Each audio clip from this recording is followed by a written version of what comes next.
یہ ہے کینیا کے کیپٹل نائروبی میں ایک عام سا آفس، لیکن یہ امپلائیز کوئی فائنینشیل رپورٹ یا سیلز پچ نہیں بنا رہے. یہ مائیکل روچو کی گائے موٹیگے کے بارے میں معلومات اکٹھا کر رہے ہیں. یہ معلومات مائیکل کے فون تک ایس کے ذریعے اس آفس سے بھیجی جاتی ہیں.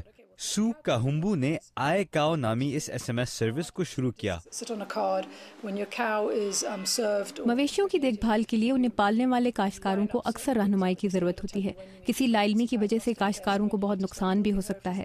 ہم کاشتکاروں سے ان کی مویشیوں کے بارے میں معلومات اکٹھی کرتے ہیں اور پھر ان کی رہنمائی کر سکتے ہیں کہ وہ ان کی بہتر نگہداشت کے لیے کس وقت کیا کریں. کاہمبو خود ایک کاشتکار ہیں. انہوں نے آئے کاؤ نام کا یہ پروگرام پچھلے سال شروع کیا تاکہ وہ چھوٹے کاشتکاروں کو SMS کے ذریعے ایسی رہنمائی فراہم کر سکیں.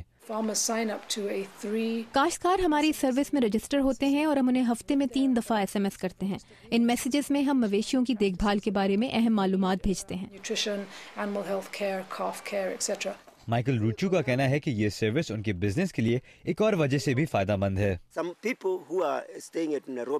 مجھے نیروبی سے فون آتے رہتے ہیں. انہوں نے آئے کاؤ کے ڈیٹا بیس سے میرے جانوروں اور فصلوں کے بارے میں جانا اور اب وہ میرے ساتھ بزنس کرنا چاہتے ہیں. بلکہ کل ہی میں نے بکری کا 2 لیٹر دودھ ایک ایسے شخص کو بیچا جس نے مجھے اس پروگرام کے ذریعے ڈھونڈا تھا. کاہمبو کا کہنا ہے کہ ایک حالیہ جائزے کے مطابق آئے کاؤ کو استعمال کرنے والے 42% کاشتکاروں نے آئے کاؤ سے حاصل کردہ معلومات کی وجہ سے زیادہ منافع رپورٹ کیا ہے.